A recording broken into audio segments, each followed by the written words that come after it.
Now, you may be wondering, why is Brexit important to us at all? But there are many iconic figures that come from Great Britain.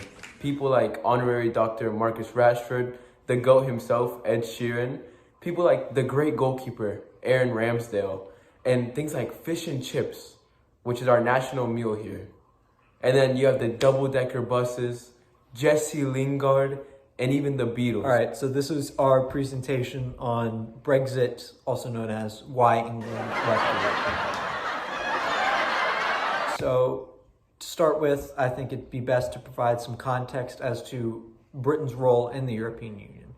How did it come about? So it's a bit complicated, but Britain actually tried to join the EU in 1963 and 1967, but got rejected both times by Charles de Gaulle, the French president at the time. He thought that they would be too powerful and that they would override all the decisions made by other countries. But roughly a decade later, in January 1st, 1973, Britain, Ireland, and Denmark all joined the European Union. The start of a very convoluted relationship. So obviously there have been some major events economically and politically since Britain had joined. In 1989, the Berlin Wall fell, Germany reunited and joined soon thereafter. 2008, global recession. 2014 was the year that a lot of English Eurosceptics were first elected to Parliament. And so Britain has always kind of been this awkward figure in the European Union. They were a part of it, but they never really were the main player in the EU. So eventually they felt like it was time to leave.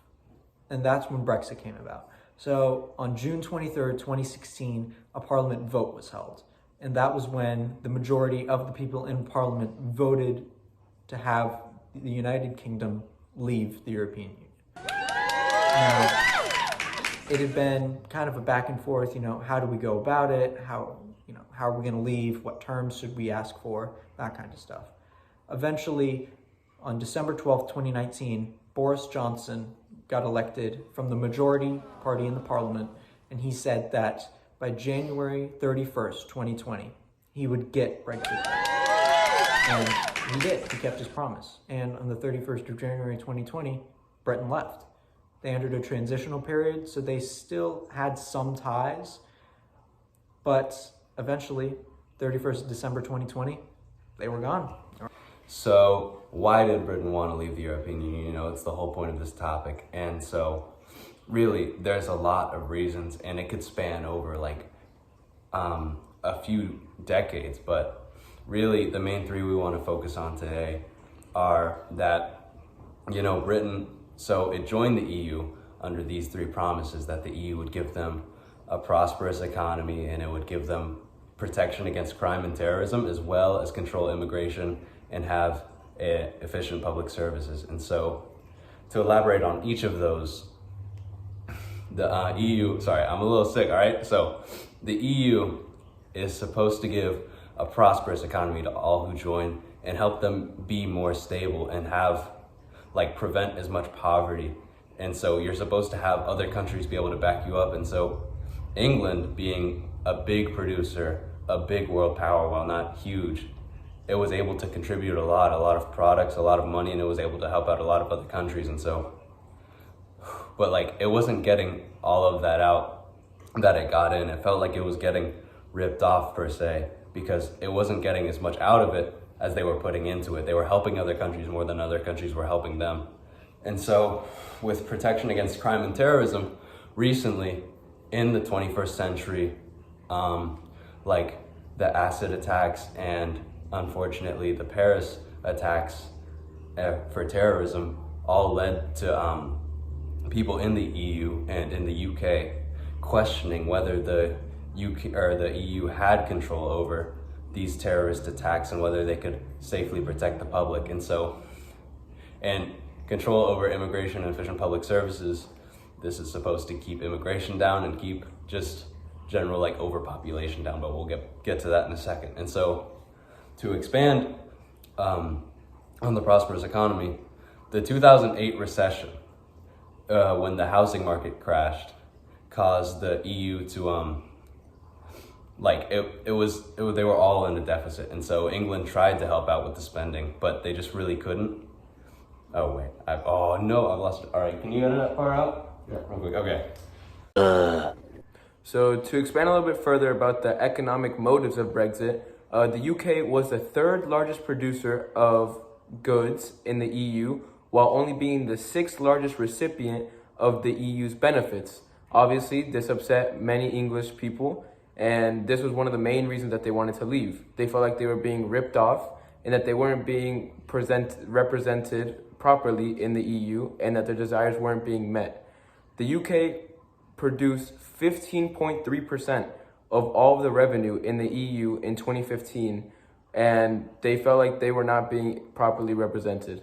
Now, while being one of the wealthiest countries in the EU, they also have some of the largest inequality gaps of any country in the EU.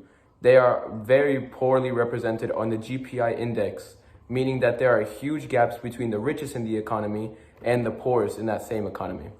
So some of the ideas of Brexit were that they would be much better off economically if they left the EU. However, this hasn't proven to be true so far, although COVID has had some role to play in it. The UK's export production has fell off 16% since the tail end of 2019. Although COVID did play some part, in the same time frame, the US's exports have also fallen off 4%. Okay, well, now that that's all said and done, it's important that we rewind a little and ask, what's the importance of this? How does this affect us in our everyday life? How does Brexit happening across an entire sea away from us affect the US?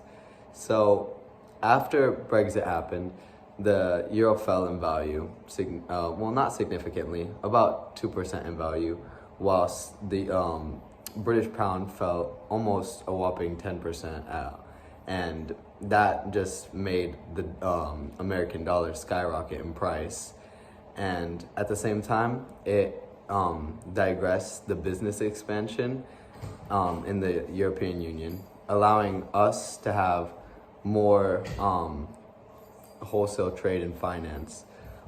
Even more recently, the UK trying to push a trade deal with the US to mitigate the damage that Brexit has and will cause, just because of how much imports and exports were with the EU on behalf of Britain. The problem with this is that with the Biden presidency, it has not been made a huge priority, just because of how much, it's not in our interest as much as it is in the UK. So it's not really a main priority, and that's why talks have just kind of been delayed for a free trade deal.